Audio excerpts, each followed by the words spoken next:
Welcome back. My name is Beebsy B. Nolan, and this is Tales from the Fifth House. Thank you so much for being here with me today. I did want to take a moment and to just thank anyone who happens to come across this video and decides to give it a watch. You are so appreciated. And, tarot has always kind of been something that I've used as like a personal self-help tool. Like, it's just been very instrumental in my spiritual journey and just helping me gain the clarity and kind of knowledge that I need in order to live my life and make decisions that way. And I really have always wanted to share this tool with others, and I'm so thankful that you're all here to be a part of that. Today we are going to tap into the collective energy just to see what message that we need to hear. And I say we because I feel like as a tarot reader, a lot of times the message that I'm delivering is one that I need to hear myself. So do know when I say I appreciate you, we are part of the same collective. We might be going through very similar challenges and obstacles, or even successes and accomplishments, and those things should be shared and celebrated. I'm really happy to just connect with you guys on that level. But we're going to dive in. I've already cleansed all the decks that I'll be using today. We're going to start with some tarot, then move into some oracle cards. We have the Crow Tarot deck here today, one of my favorites. Crows are a huge symbol in my life. They kind of pop up around me too when they have messages. So I wanted to pull out this deck today. We'll also be using my Angel Oracle deck, some story cubes, and then we'll end out with some astrological dice. So right now I'm just going to shuffle the cards. If you want to set any personal intentions for what you hope to receive from this message, now would be a perfect time to do that. And as always, I do want to remind you to take what resonates and leave the rest. Please remember, tarot is kind of timeless, so it can pick up on past, present, or future energy. I even had readings that I feel like, in hindsight, having revisited them, at the time I thought they were talking about one particular thing, but it actually was referring to something that hadn't happened yet in my life. So it's more of like a future energy. So just keep that in mind if you're listening and this message or story doesn't quite sound like your story, then it's probably not, so don't force it. But I do encourage everyone to stick around with an open mind and open heart, as your message might not be in here today, but perhaps there is something that you can take and share with someone in your collective. But we're going to dive in to see exactly what messages are coming through for us today. One, two, I'm going to leave that there. Let's get one more message.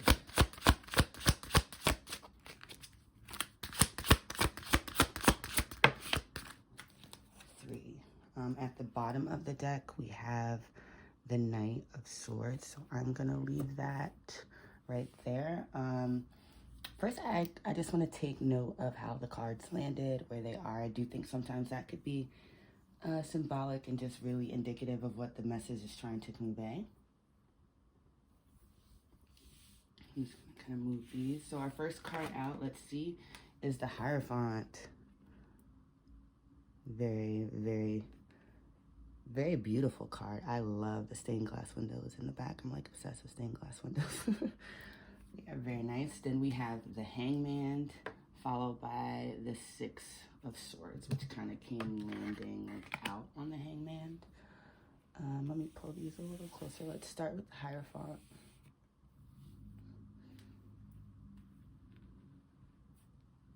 So funny, because when I think of the Hierophant, I think teacher. And I'm giggling because I was a teacher for nearly a decade, a middle school teacher, primarily focusing on English and history for grades 6 through 8.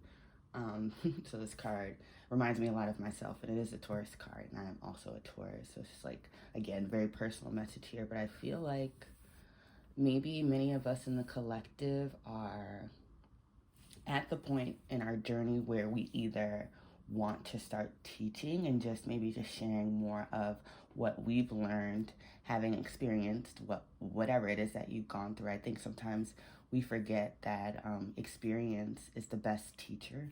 And when you go through things, and again, it's positive or negative things, however you view it, but really when you just experience life, you gain wisdom that you can then share with others that will be helpful on their journey. And I'm thinking of this key, which is really standing out to me, because we all have keys to offer the world. We all have experiences that we've gone through that have taught us certain things that other people can and will learn from if we, share those things with others. And I feel like perhaps in your own way, you're feeling this energy of having or wanting or desiring to either teach, so like assume this role, or maybe you want to take up the role of a student and you're seeking out like a more mentor figure in your life. Maybe you're in that part of your spiritual journey where you wish to or desire to learn from someone with more experience so that you can, make sense of your journey and take that and, I'm saying, a lot, but you can start kind of learning the tools that you need to learn in order to make the best of your journey and what you're here to do. And I feel like, there's kind of like two energies. Again, this, you can't make it fit your situation, but you can think about what areas of your life you might be able to apply this to. And I feel like we're in this kind of, it brings me to the hangman energy, this kind of like suspended energy, trying to make sense of, what that is. Are we ready to commit and to teaching? Are we ready to commit to learning? And it's so funny, commitment has been really a sign, or not a sign, or a theme. It's been a theme that's been coming up in my life over the last 2 weeks, and just like me rethinking what does commitment mean to me, and why maybe as a child I struggled with keeping my commitments, and how that kind of impacts you on a personal level, and how sometimes I would seek to commit to things and people and places outside of myself, and how that was also kind of detrimental to my mental health and physical health and just spiritual health as well. And more so, how the question I've been grappling with more recently is, how do I commit to myself? Because I feel like if we're making commitments to anything, at the top of that list should be yourself. Because if you're not committed to yourself, how are you going to be able to, be the best person that you're supposed to be here and do what it is you're supposed to do? And I think perhaps we're all kind of in this area. It's funny because the Hangman card is the Pisces card as well. And I know, depending on which, type of astrology system you believe in, if you're even into that kind of thing, we are at the end of Pisces season, or Pisces season just ended. And some, in some ways of looking at astrology, Pisces season is just starting, but we're kind of in this suspended energy where we're supposed to, I feel like, take a minute and either learn or teach. And it's like figuring out what that looks like for us. With the Six of Swords coming kind of on top of this, perhaps we are considering what we're going to have to leave behind in order to make this happen. Traditionally in the tarot, this card kind of represents leaving a situation, person, place, or thing for calmer waters. It's kind of like you're off on a journey towards something better, more aligned, more peaceful, things of that nature. But it's not like this is an easy thing to do. And I think perhaps that's why we have these swords here. Swords does represent mental energy. So these are our thoughts. These are the way we process our thoughts, the things or words that we say and communicate to others. So I'm just getting that we are really being called to understand the things we have to leave behind, people, places, thoughts. These can even be like mindsets, beliefs, limiting beliefs that you might have had about yourself and what you're capable of in the life that you want to have. And it's like that all has to be left behind so that we can actually go towards and commit to bringing forth the life that you want to experience. And that's no one else's, business, quite frankly, but we can say it doesn't have to be anyone else's reality but yours, because that's all that matters at the end of the day. And I think people really forget that just because something seems impossible from their perspective, which may be limited because, again, they're not you, doesn't mean that that's fact, because we can have more than one reality if you're into that kind of thing. But what matters is the thoughts that you're essentially pushing out that creates your reality. And whether or not that person wants to buy into your reality and what you see for yourself is, frankly, again, none of your business, because you're on a solo journey here and you're moving towards where you need to go. With the Knight of Swords at the bottom of the deck, I do feel like perhaps there's some information coming in,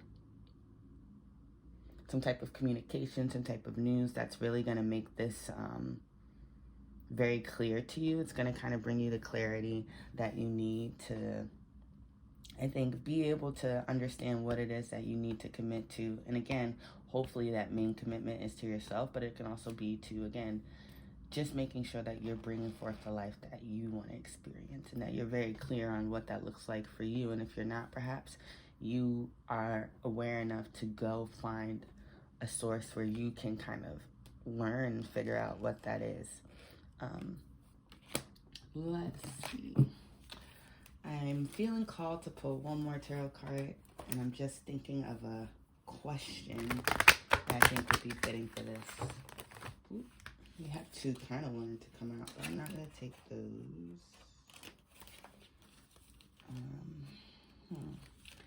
I want to know, where is this like energy headed? If we are at the Six of Swords, we are leaving a probably chaotic at worst, and mildly inconvenient or like frustrating obstacle challenge at best. At worst, I don't know how I said that, but yeah, thank you, follow me. Where are we headed, or where's the energy headed? Okay,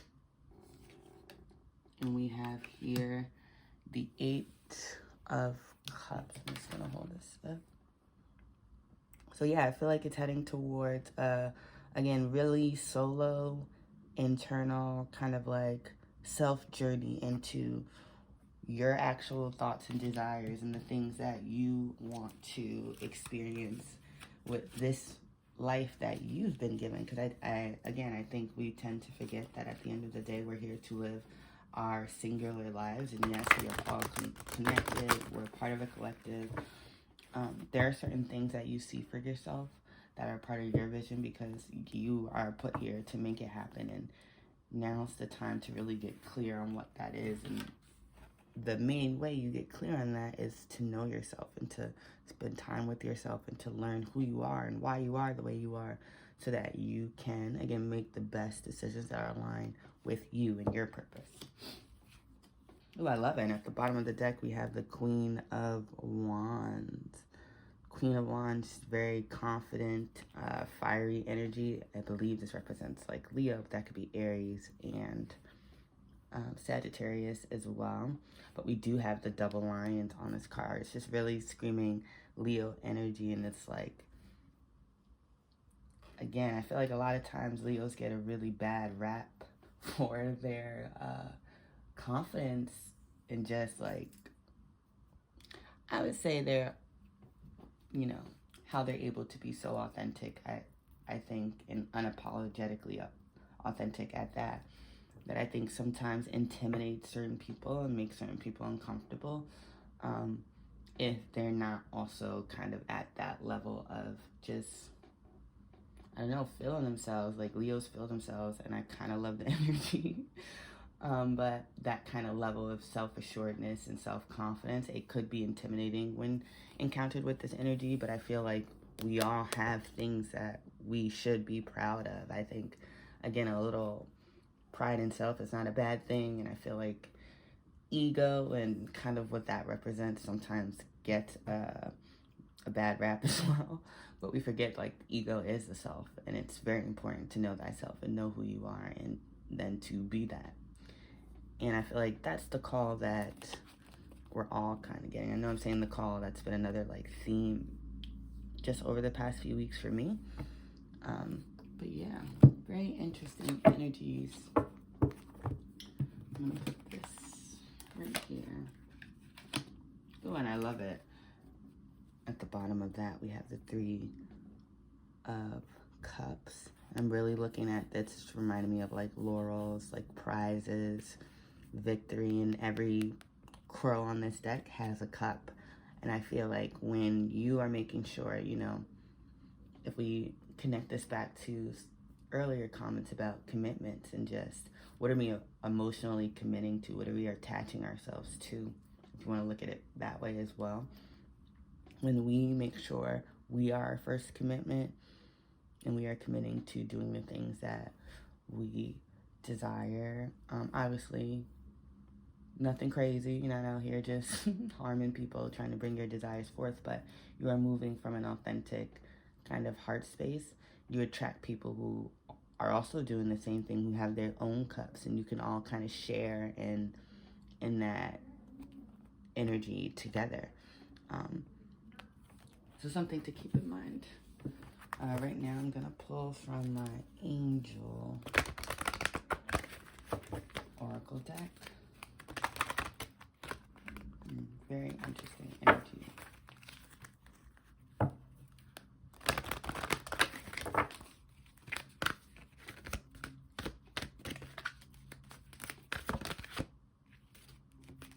So we have flipped over and out inner child healing. I'm gonna take it.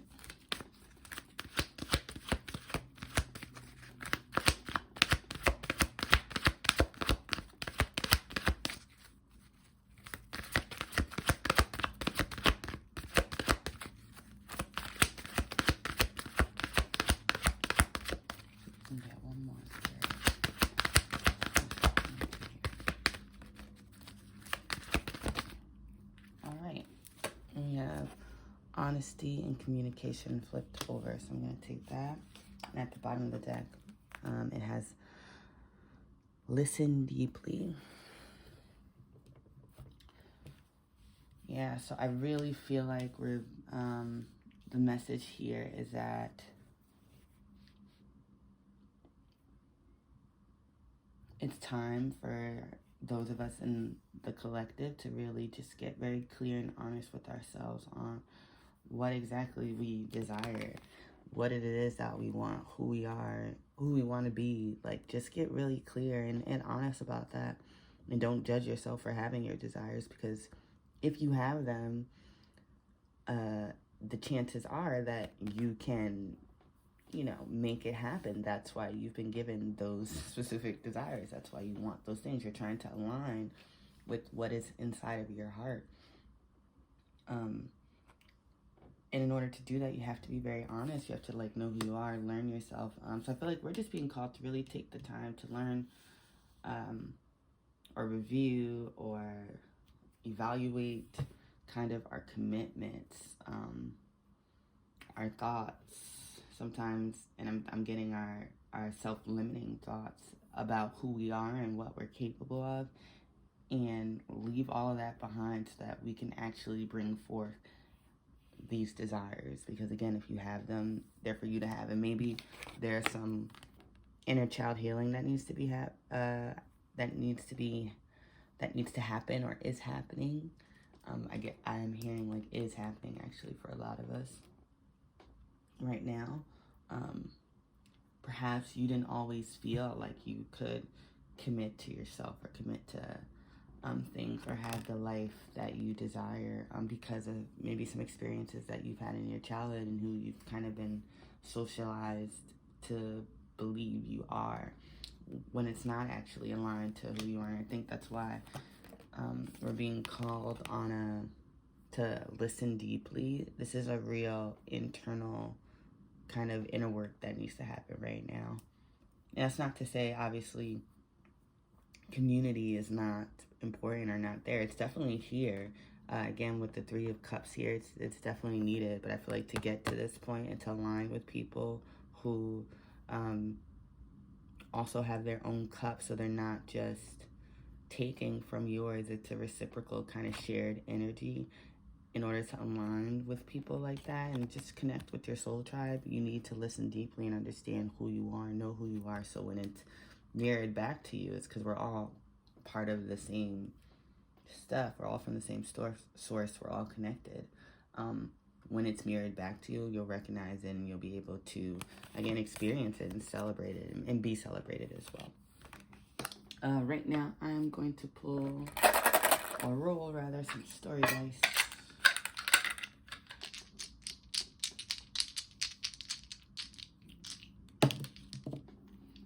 We have an arrow pointing up. I'm also getting like Sagittarius energy with this. Like look up, just dream big, think big. Sagittarius are all about expansion, growth. It's the opposite of limiting yourself. It's like, what does the biggest version of yourself look like? What does your dream life look like? And then understanding that if that's where you want to be, you're supposed to be there, and start to think, okay, what steps do I need to take in order to embody? And it's not like I have to become, I have to find, I have to seek outside of myself. You are already all those things that you want. So how do you embody that energy in the here and now so you can align with it more quickly? Ooh, I love it. We have like this like magnifying glass, and again, I'm getting like it's time for you to like be a detective, but you're investigating yourself, and really take time to maybe unpack some things that happened in your childhood. Maybe kind of seek professional, help with that. That's something that you are working through on your journey, and just again really examining yourself, figuring out who you are, what you want to commit to, what you want to emotionally attach yourself to, what attachments you need to let go and leave behind in order to get to calmer waters and things of that nature. And lastly, we have an L that's upside down.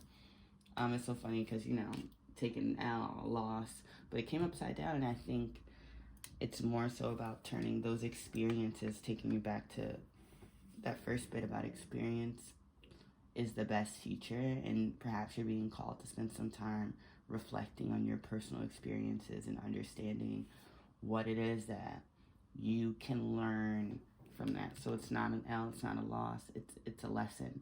And when we're clear on the lessons that we've been taught in our life and through experience, we can start making those choices that are aligned to our highest good and that are going to expand our life, and open us up to higher timelines and more positive experiences aligned to what our heart actually desires. But that's a self journey that definitely starts with you getting clear on all of that before it can be reflected back to you. So right now I'm going to end with some zodiac dice. We have Virgo energy, Taurus energy. I'm on the board. This is definitely a message I needed to hear. And Cancer energy. Again, double confirmation for me. I am a Cancer, stellium, 5th house. Yeah. So Taurus placements, Cancer placements, Virgo placements. You might heavily resonate with this energy, but even if you're not, or you don't have these kind of signs anywhere in your chart, I feel like we're being called to really just kind of ground ourselves. We have 2 earth signs here, so really, but 2 very different earth signs. You have a Venus ruled Taurus with a Mercury ruled Virgo. that Virgo or Capricorn? Now I'm confused. I confused myself. I think that's Virgo. Yeah. Yes, it's Virgo. Okay. Mercury ruled Virgo, which are two very different kind of expressions of similar types of energy. So I feel like some of us are being called to like really ground ourselves in that Venusian energy. Again, it is spring season, so really kind of like love on yourself, take care of yourself, commit to yourself, and prioritize yourself in whatever way that looks like for you. And I'm kind of getting double that energy with Cancer placement here, and just kind of nurturing, spending time like caring, and for some of us maybe even mothering ourselves or reparenting ourselves in whatever way that makes sense, and giving yourself those things you might have once needed someone to give to you or commit to you that just, you know, didn't happen. And now how can you kind of take hold of that and reclaim that narrative? And then we also have like Virgo, which is, I feel like, the sign of service, and we're being called to really make sure that we're serving ourselves so that we can best serve others. Because when you're serving yourself, when you're out here aligned to your purpose in a real authentic way, in what you're doing, what you were created or born to do, that just kind of, that's for the betterment of the entire world, if you think about it that way. It's uplifting because you are doing exactly what someone else needs. And when you do that, you are kind of raising the frequency in your own way. And we all have the capacity to do that. We just have to get clear on what that looks like for us. So hopefully this message resonates with you in some way. Thanks again for watching. Bye.